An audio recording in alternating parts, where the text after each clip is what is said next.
Et bonjour, aujourd'hui on part dans un sujet universel. Un sujet qui te concerne, qui me concerne et qui nous concerne tous, les émotions. Elles nous traversent du matin au soir, elles nous surprennent, elles nous bouleversent, elles nous élèvent et elles nous fatiguent. Parfois on a l'impression qu'elles nous donnent des ailes et parfois plutôt qu'elles nous enferment. Alors la question est simple, est-ce que tes émotions sont plutôt des alliés ou des ennemis ? Et dans cet épisode, tu vas voir qu'elles sont en réalité deux précieuses alliées, mais il y a une seule condition, savoir les accueillir et les écouter. Donc on va explorer ensemble ce que sont les émotions déjà, à quoi elles servent vraiment, pourquoi elles prennent parfois toute la place et surtout, comment en faire une force au quotidien grâce à une méthode simple et hyper pratique. Alors les émotions, c'est ce qui colore notre vie. Imagine un instant une existence sans émotions. Tu te lèves le matin, tu prends un café, tu pars travailler, tu discutes avec tes proches, mais tout est neutre.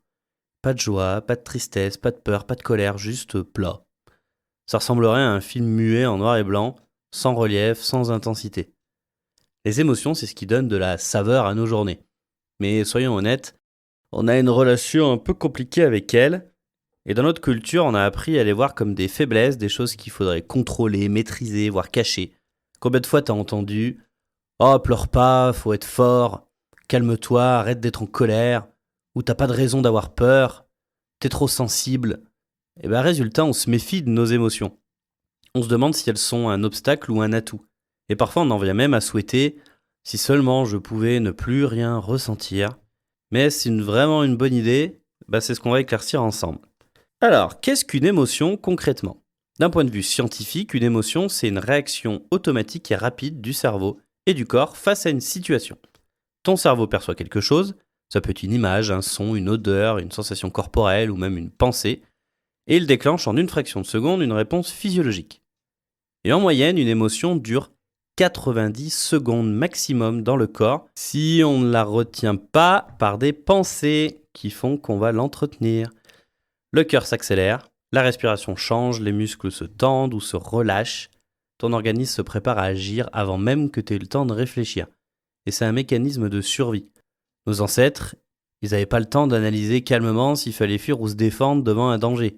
Le cerveau a donc développé ce système ultra rapide qui est l'émotion. Et c'est intéressant de revenir aussi à l'origine du mot. Le mot émotion, ça vient du latin emovere, qui signifie mettre en mouvement. Et c'est exactement ce qu'elle fait.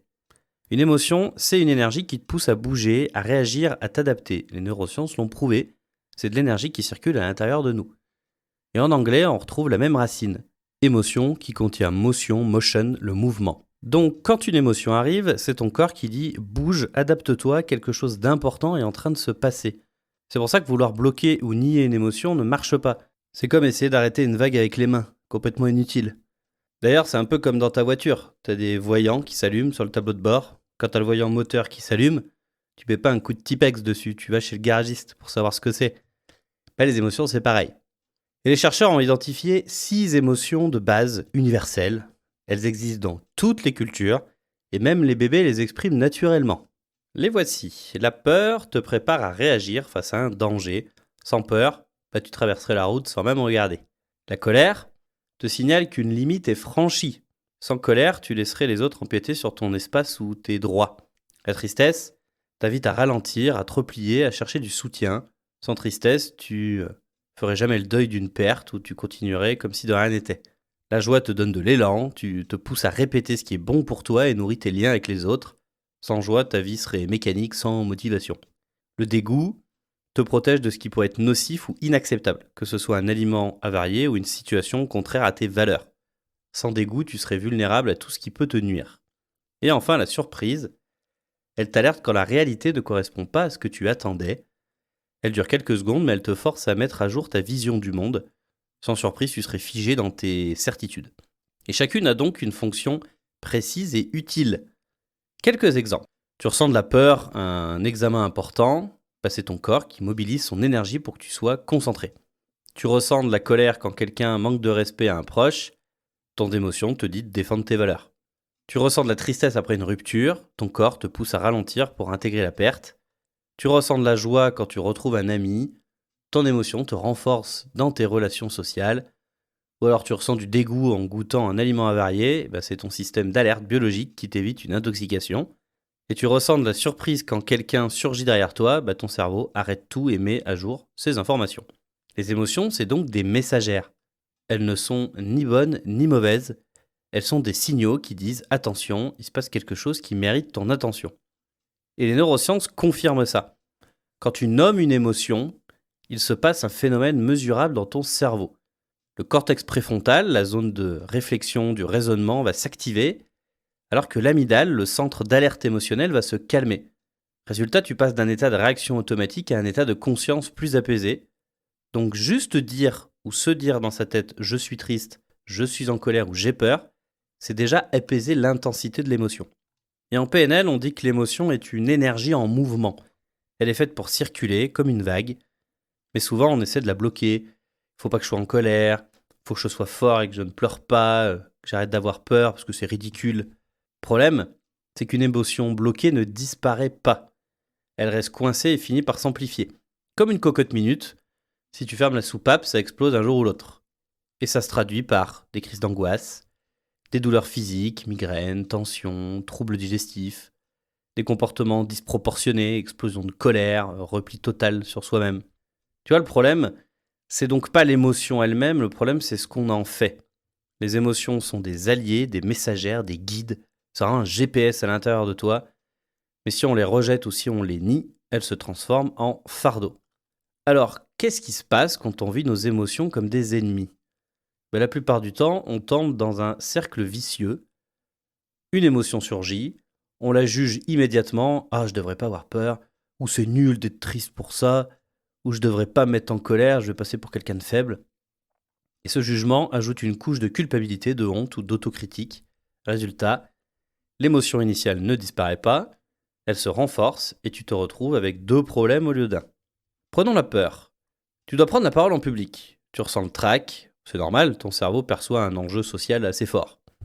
Mais si tu te dis « Allez, arrête, c'est ridicule d'avoir peur », tu ajoutes de la honte à la peur, tu bloques ta respiration, tu trembles encore plus, résultat, la peur double et tu confirmes ton impression d'être nul. Encore la colère. Quelqu'un au travail prend le mérite de ton idée. La colère commence à monter en toi, mais tu te dis non, surtout pas. Si je m'énerve, je vais tout gâcher. Alors tu ravales, tu fais semblant de rien. Résultat, la colère, elle reste en toi. Elle ressort plus tard, parfois sur la mauvaise personne, celle qui a rien demandé, un collègue, ton conjoint ou même tes enfants, sans rapport aucun avec ta situation d'origine. Et la tristesse, tu traverses une rupture amoureuse, t'es triste, et t'entends autour de toi, allez, bouge-toi, tourne la page. Alors tu fais semblant d'aller bien, et tu enfouis la tristesse à l'intérieur de toi. Résultat, elle va se transformer en fatigue chronique, en démotivation, en anxiété qui va se diffuser. Et même la joie, et oui, ça arrive. T'es heureux, mais t'oses pas le montrer. Tu te dis, si j'exprime ma joie, les autres ils vont être jaloux. Alors tu la caches. Résultat, tu finis par t'éteindre un peu, par ne plus oser savourer les bons moments. Bref, quand tu nies tes émotions, elles ne disparaissent pas. Elles s'impriment dans ton corps, elles s'amplifient, et elles ressortent souvent de manière incontrôlable. D'ailleurs, on dit « ce qui ne s'exprime pas s'imprime ». Alors, comment transformer tes émotions en alliés ? Comment sortir de ce cercle vicieux pour que tes émotions cessent d'être un poids et deviennent un guide ? La clé que je te propose aujourd'hui, c'est la règle des 3 A.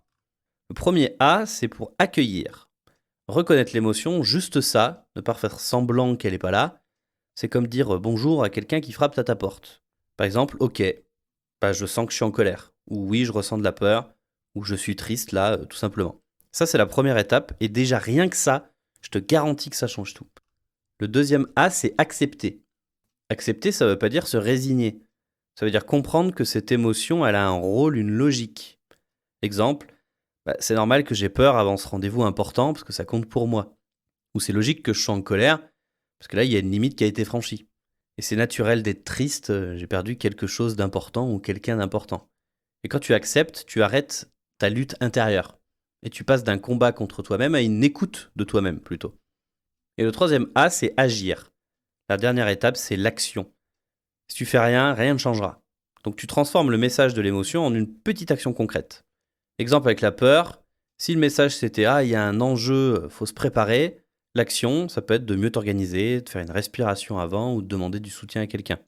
Autre exemple avec la colère, le message pouvait être une limite est franchie, et ton action, ce serait d'exprimer calmement ton désaccord et de poser des limites claires, parce que si on ne pose pas ces limites, on ne peut pas reprocher à quelqu'un de les avoir franchies, mais ça va nous mettre en colère de la même manière. Avec la tristesse, si le message c'était tu as perdu quelque chose, ralentis, l'action ce serait de t'accorder un moment pour toi de repos ou d'aller parler à quelqu'un de confiance.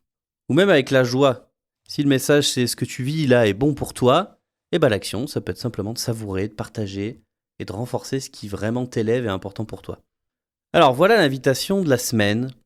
C'est la prochaine fois qu'une émotion forte t'envahit, d'essayer la règle des 3 A. Arrête-toi quelques secondes, respire profondément, mets des mots simples, je ressens. Dis-toi c'est normal, ça a du sens. Et pourquoi ? Demande-toi quel message cette émotion m'envoie. Pose une action, même minime, tout petite, cohérente avec ce message. Et tu verras, accueillir, accepter, agir, ça change complètement ton rapport aux émotions. Alors, les émotions, alliées ou ennemies ? Si tu as écouté jusque-là, tu as déjà la réponse. Les émotions sont toujours des alliés à condition qu'on sache les accueillir et les comprendre. Elles ne sont pas là pour te punir ni pour t'affaiblir. Elles ne sont pas des obstacles qu'il faut supprimer, elles sont des messagères. Elles t'apportent une information précieuse sur ce qui se passe en toi et autour de toi. C'est un peu comme si tu recevais un SMS avec une super info à prendre en compte. La peur te rend pas faible, elle t'avertit d'un danger ou d'un enjeu. La colère ne fait pas de toi quelqu'un de mauvais, elle protège tes limites. La tristesse ne te rend pas fragile, elle t'invite à prendre soin de toi et à chercher du soutien. La joie n'est pas futile, elle te donne de l'élan et renforce tes liens. Le dégoût n'est pas un caprice, il te protège de ce qui est toxique ou inacceptable. La surprise n'est pas une perte de contrôle, elle t'aide à mettre à jour ta vision du monde. Bref, les émotions ne sont pas des ennemis. Ce qui peut devenir un ennemi, c'est le rapport que tu entretiens avec elles. Si tu les juges, si tu les bloques, si tu les nies, elles se retournent contre toi. Mais si tu les accueilles, si tu les acceptes, si tu agis à partir de leurs messages, alors elles deviennent des alliés puissantes, des boussoles intérieures, comme j'ai déjà dit. Et un petit mot pour les hypersensibles. Les hypersensibles, c'est un cadeau du ciel d'être hypersensible. Alors parfois, oui, ça bug. Parfois, vous êtes submergé par une émotion positive ou désagréable. Mais sachez qu'à long terme, vous aurez moins de problèmes de santé que quelqu'un qui se refuse d'exprimer ou qui ne sait pas comment faire d'exprimer ses émotions. Parce que vous, au moins, vous les exprimez. Mais bon, parfois c'est trop. Mais ça s'apprend, l'intelligence émotionnelle, et ça s'apprend à se gérer. Et rappelle-toi cette règle toute simple, les 3 A. A, accueillir, reconnaître l'émotion. Accepter, comprendre qu'elle a un rôle. Agir, poser une action cohérente avec son message. Et c'est ça cette semaine, avec une petite émotion du quotidien, peut-être de la frustration dans la circulation, peut-être de la peur avant un appel, ou peut-être de la joie après une bonne nouvelle. Applique les 3 A et observe ce qui change. Ce que tu vas découvrir, c'est que tu n'as plus besoin de lutter contre tes émotions. Tu peux les utiliser comme des alliés pour avancer, pour mieux te connaître, pour mieux communiquer avec les autres. D'ailleurs, oublie pas ce que je t'ai dit, une émotion dure maximum 90 secondes. Et justement, mieux se connaître, ça nous amène directement au sujet de la semaine prochaine, parce qu'il y a une question que tu t'es sûrement posée, et que moi aussi je me suis posée. Mais pourquoi est-ce qu'on refait toujours les mêmes erreurs et les mêmes conneries ? Tu sais, ces schémas qui se répètent dans nos vies, toujours le même type de relations qui finissent mal, toujours le même genre de blocages qui reviennent, toujours la même sensation de tourner en rond, de reproduire les mêmes scénarios, toujours ces mêmes émotions très fortes qui reviennent régulièrement. On croit avoir compris la leçon, mais on retombe toujours dans les mêmes travers. Alors pourquoi ? Est-ce que c'est une fatalité ? Est-ce que c'est inscrit dans notre personnalité ou est-ce qu'on peut vraiment en sortir ? La semaine prochaine, je vais t'expliquer que ce qui se cache derrière ces répétitions, tout ce qui est croyances inconscientes, programmes automatiques et même les intentions positives qui se cachent parfois derrière nos erreurs. Et surtout, on verra comment identifier et briser ces boucles pour ne plus subir mais choisir. Et crois-moi, tu veux vraiment pas manquer ça. Merci de m'avoir accompagné dans ce voyage au cœur des émotions. Prends soin de toi et rappelle-toi que ce que tu ressens est toujours une information précieuse. Vos ressentis sont inattaquables et toujours justes à l'instant T. Alors à toi de choisir si tu veux la subir ou t'en servir. On se donne rendez-vous la semaine prochaine et jusque-là, prends soin de toi et avance